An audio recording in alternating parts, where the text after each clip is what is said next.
This experience happened 4 years ago. Till this day, it still gives me the creeps, because of how intense it was. I'm from Southern California. I had recently got married and was moving up to Northern California. Before I moved, my friend and I decided we'd take a little trip to San Francisco to check out the Bay Area. Since I'd be calling that home soon, it was also her first time visiting there. She booked the room with 2 full beds. She explained to me that she got a really good deal because the trip was during the week. Also, the hotel was pretty old as well. We drove up to San Francisco in separate cars once we got to the hotel. It was a complete 180 from the pictures we saw online. The hotel was from the Victorian era. Also, the inside was completely dark and ominous looking. We couldn't see the front desk either. There were no windows except for the glass front doors and had mirrors everywhere. After checking in, we took the creepy elevator to the 5th floor. As soon as the elevator doors opened, we were surprised at how dead silent it was. Given the fact that San Francisco is extremely loud and noisy, our room was the very last door on the left, at the very end of the hallway. The carpet was a deep red with golden triangles. It had these dark spots everywhere. These gold-framed mirrors covered the walls. Anywhere you turned your head, you were guaranteed to see your reflection. As soon as we got to the door, she handed me the key card and quickly said, "You open it." I swiped the card and pushed the heavy door open. It was pitch black in there, which was even more spooky, given the fact that it was 4 in the afternoon. I quickly placed my hand against the wall to find a light switch, but the room had this smell to it, almost like a flower perfume with an outdoor scent. At last, I found the switch, but nothing happened. No light whatsoever. We looked at each other puzzled when I said, "You're going in there with me." We both held each other's hands and walked into the pitch black room. I felt for the light switches until I finally found a lamp on the desk that worked. We both thought nothing of it and figured it's an old building, so some of the light switches aren't going to work. A couple hours later, after we settled in, she and I decided to go grab food and bring it back up to our room, since we were both exhausted from the drive. I let her take the bathroom first since she wanted to take a shower. She asked if it was okay for her to leave the bathroom door cracked open, since she was nervous about closing it. I told her that was fine, but as soon as she stepped into the shower, I heard the door slam shut. I was looking at my phone at the time, not paying attention, when all of a sudden, I heard her yelling and banging on the door. I jumped out of bed to quickly open the door and asked her why she closed it. She said she didn't close it, and also the lights in the bathroom shut off as soon as the door closed. We both agreed something was off about this room and hotel. I had to sit in the bathroom to make sure the door stayed open while she showered. Once we were ready for bed, we decided to leave the TV on since that was the only good source of light in that room. It also helped us sleep more comfortably. I vividly remember having a dream of me walking through San Francisco, but it was clearly a different era. I want to say the 60s or 70s. When I looked down at my body, I realized that it wasn't me. I was in a man's body.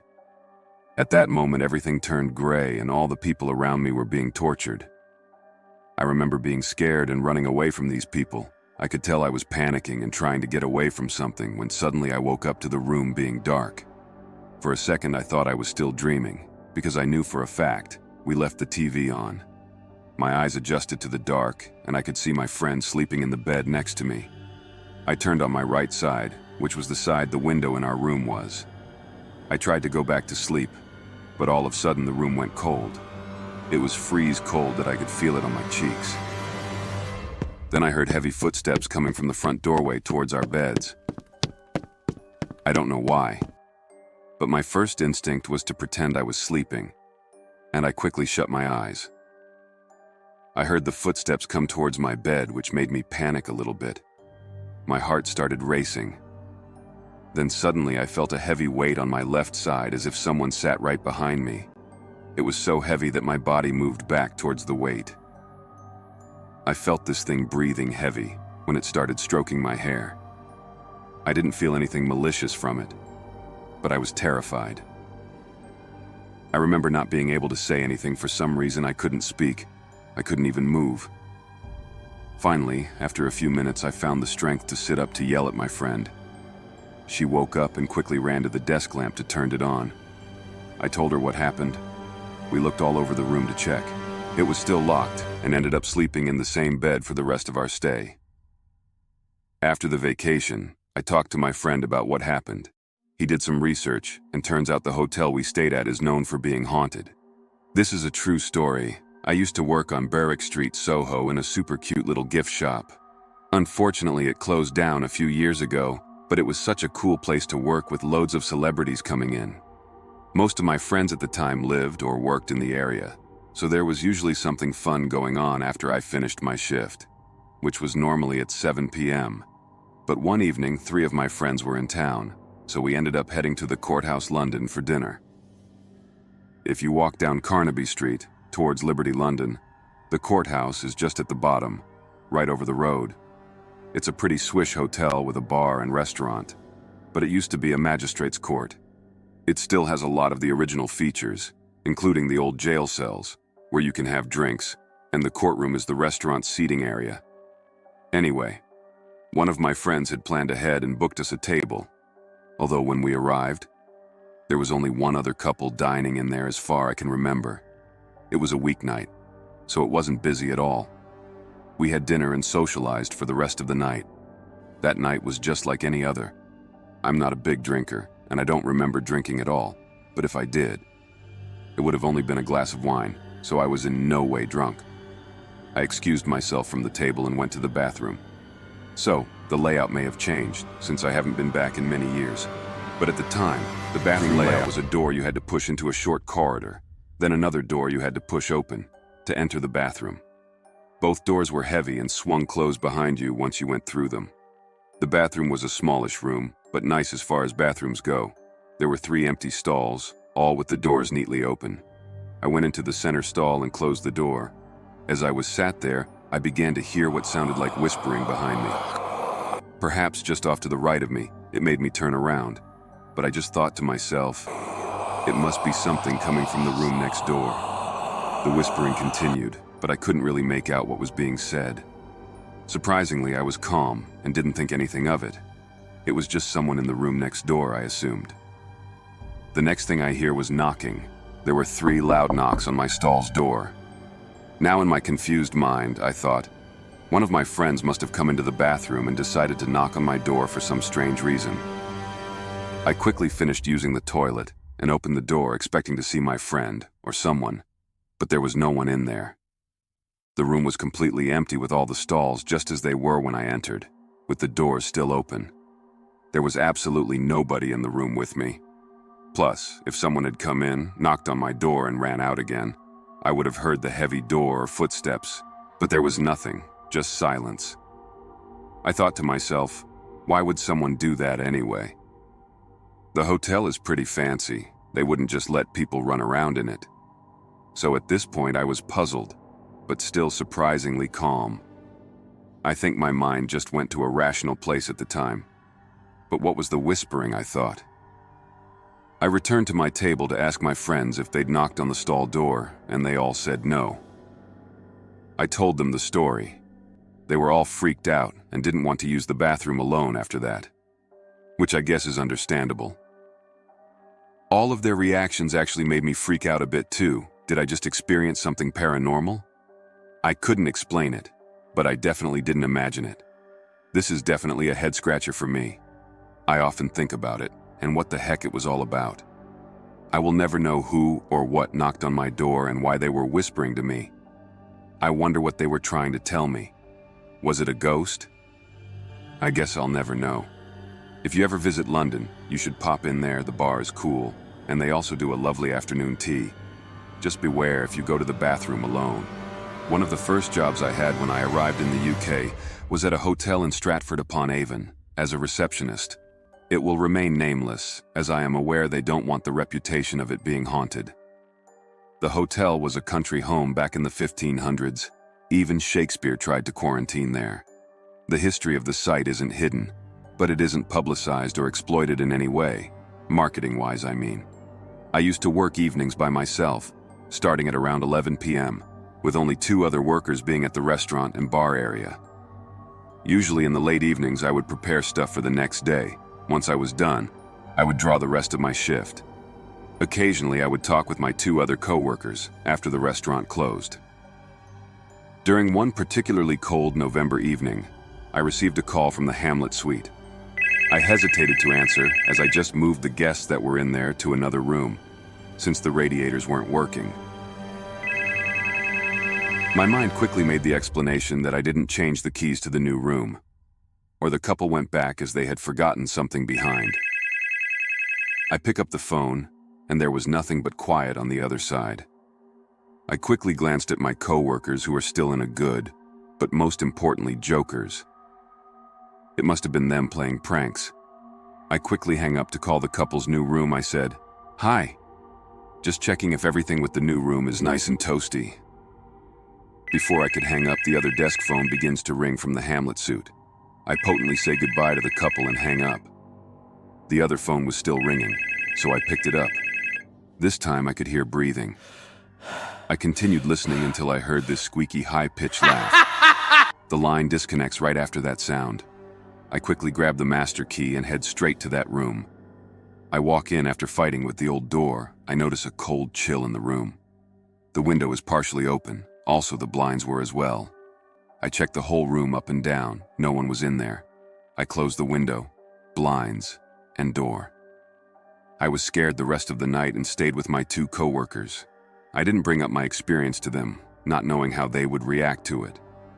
That night I called my dad on the way home to tell him what happened. My dad has worked in hotels in Portugal since he was 15. He causally said, "It's probably haunted, but you don't have to be afraid. Not all spirits want to harm people. Some just seem to be bored." I laughed it off and was able to sleep that night. A few weeks later, we had a Christmas wedding at the hotel. It was our custom to allocate the Hamlet suite to the newlyweds. Right next door was the Macbeth suite, which was given to the parents of the bride. The parents of the groom were given the Othello suite, which was across the hall. Every time we would do a wedding, the parents of the bride would complain they didn't sleep well. I would have complaints after complaints of items missing. Purses, wallets, envelopes with cash. The list was infinite. The security at night would always check the cameras to see if any workers were entering the rooms, but no one was.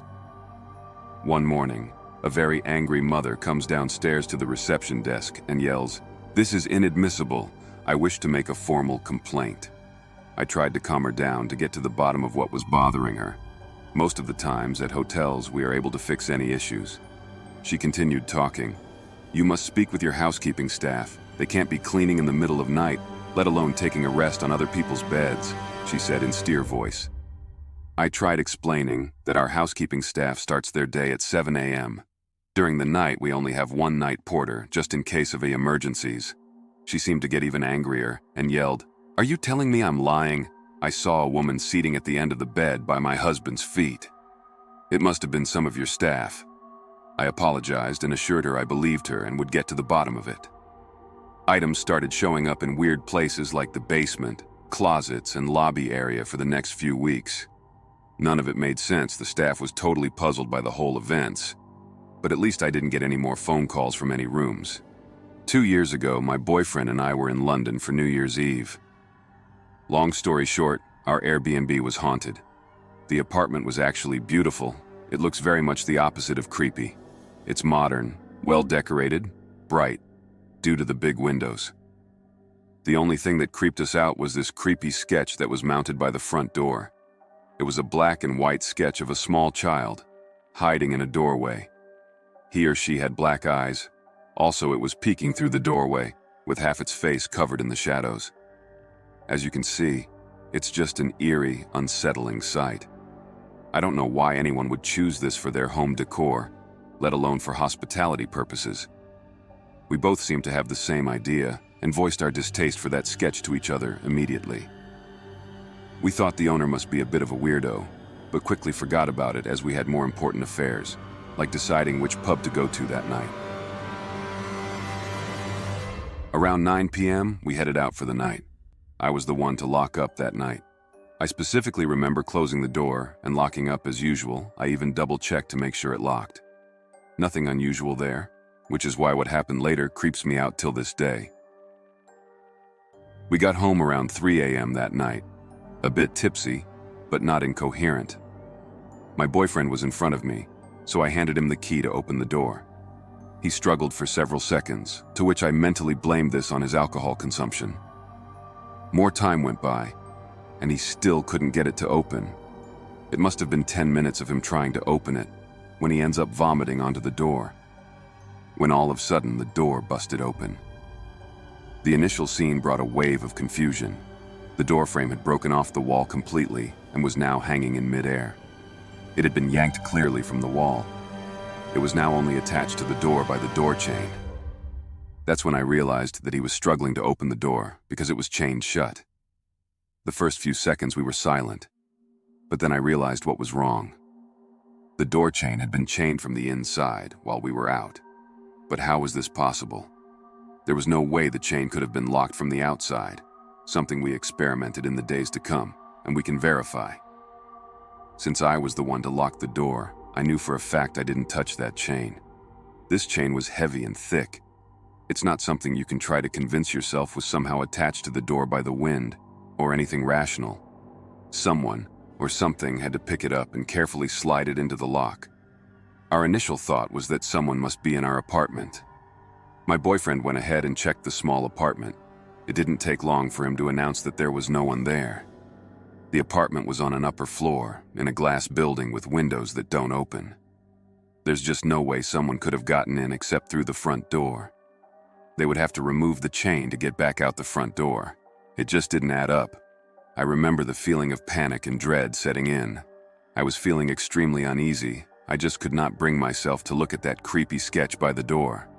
I felt it had something to do with this situation. Out of fear, we lingered by the door for a while, afraid to enter the apartment.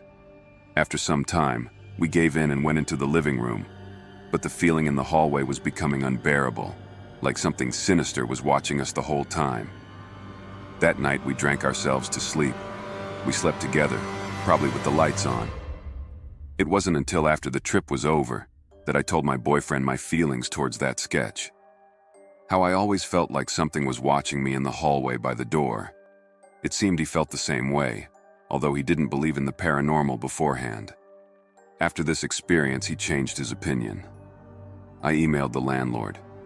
He just dismissed the story in a roundabout way. I sort of accused him that there was a way someone could have gotten into the apartment while we were gone. He assured me there was no way. I still don't know what happened that night, but that sketch had something to do with it, I'm sure.